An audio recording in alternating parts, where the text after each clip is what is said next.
Okay, let's take a walk around this 1986/87 Land Rover Defender 90 2.5 petrol that's been converted to run on LPG.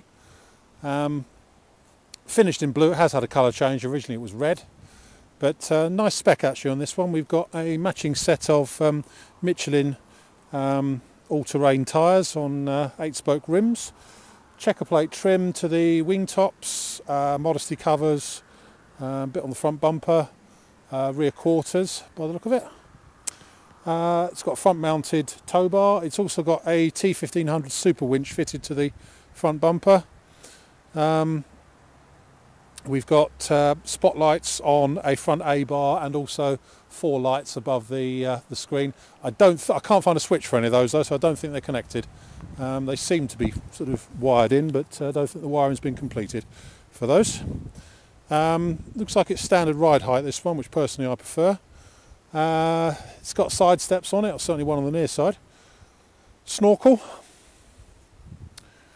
Inside we've got 3 seats in the front. The 55 litre LPG tank has been sort of boxed in the back there. Twin folding rear seats in the back as well. We've got little bumperettes on the rear cross member. Tow pack excluding the ball. Rear step. A rear work light, although again I can't find a switch for that unless it's wired to the reversing lights. Rear mounted spare wheel, sliding side windows. Right, so let's walk around and pick out some good bits and bad bits. As I say, it's at some stage in its life it's had a colour change from red to blue.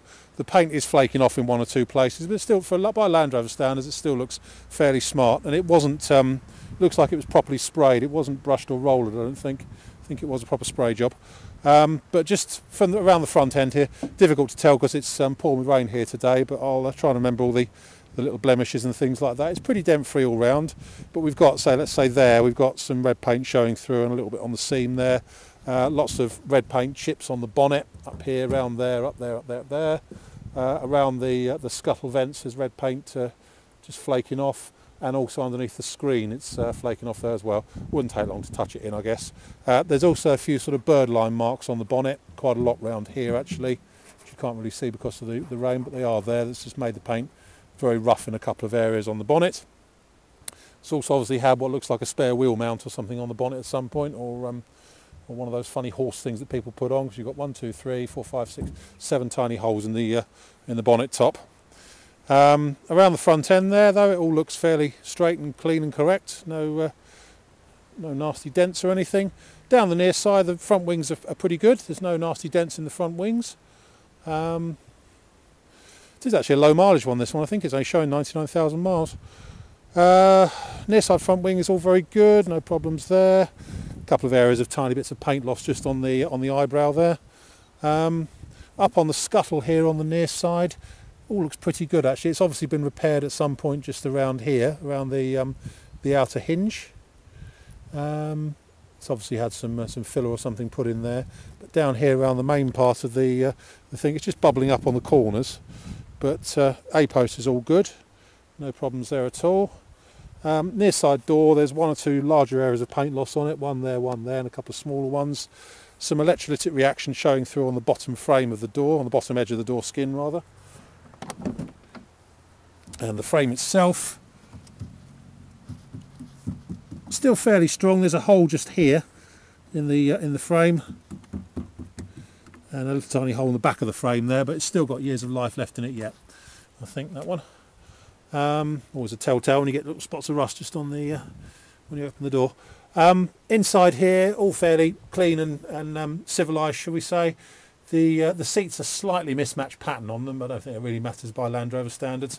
The black one is, the centre one is black. The outer 2 ones are grey, but they're all in pretty good shape, apart from say the cushion on the driver's seat is slightly torn. But that's normal on these really. Got carpet mat in that side and the Easy Clean style mat in the other side. Dash is all good. It's got a stereo in it, but I can't seem to find the button to make that work, so I'll assume it doesn't work. Headlining in the front, as I say, it was red at some point, so it's still sort of red on the trim panels inside here, but again by Land Rover standards that's not really anything to get too excited about. Near side rear wing is all nice and clean, as is the Modesty cover, no problems there. One or two spots just coming up on the tub top trim, as they always do. Roof is fairly nice and straightforward. Again, one or two tiny spots of paint loss here and there.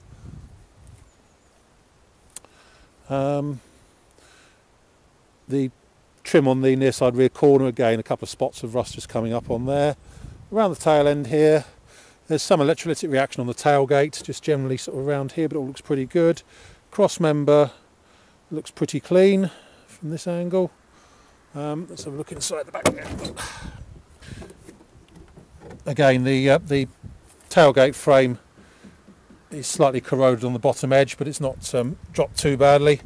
Again, years of life left in that, I think. In the back here, as I say, the LPG tank has been boxed in. That's all in there. Twin rear seats in here. It's obviously been carrying wet sand or something at some point. We've got a lot of it out, but there's still sort of one or two traces of sand in the back of it, which we can't seem to pick up. But there you go.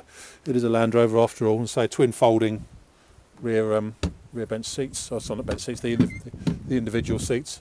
I guess originally it would have had 4 in there. Carrying on round. Again, very straight and clean down the offside. No dents or nasties at all down there. It's remarkably straight actually. Offside rear wing is all good. There's a few scratches just here around the just above the fuel filler for some reason. That's the LPG filler there, and we've got the adapter for it inside. There's a longer hedge scratch down the offside rear wing. Offside door, again, a long scratch along there to there, but pretty good apart from that. Some electrolytic reaction just coming up on the bottom edge. We'll come back to the inside of the door in a minute. Possibly it's had a little bit of extra paint up here on the A post, because the paint is just a sort of very slight mismatch in the paint colour, just on the A post there. Up here on the driver's side scuttle panel, all looks very good, very solid.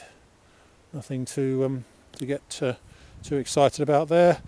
Offside front wing, again, a couple of areas of paint loss just up here, just down there on the offside, on the tail end of the offside front wing, and it's probably also got a bit of filler in just there. Feels quite smooth, but I can just sort of see a shadow of some filler just in the front of the offside front wing there. It's obviously had a bit of paint just around the corner there. But that's about it. Let's go back to the inside here. Again, the driver's door, the frame it's got 1 or 2 holes in it, but again, good for a few years yet, I think. Still feels fairly strong all round. Driver's door card has got a couple of holes in there and there. I don't know why they've been cut in there. Dashboard all looks nice. As I say, driver's seat has got slightly sort of ripped and torn just on the outside edge here, but that's about it really. It's all, as I say, showing 99,900 miles, and it drives as if that's probably the case actually. That's about it. My name's Simon. You can reach me on 0771 906 9353, or in the office on 0118 946 3352, or you can go to our website, which is www.motodrome.co.uk if you want any further info on this deregistrations. It's either 1986 or 87 Land Rover 90 2.5 hard top with LPG and rear seats and windows. We take debit cards and Visa and MasterCard credit cards, although we do make a 2% surcharge for taking credit cards. We take part exchanges. We can ship it anywhere in the world at a cost. End.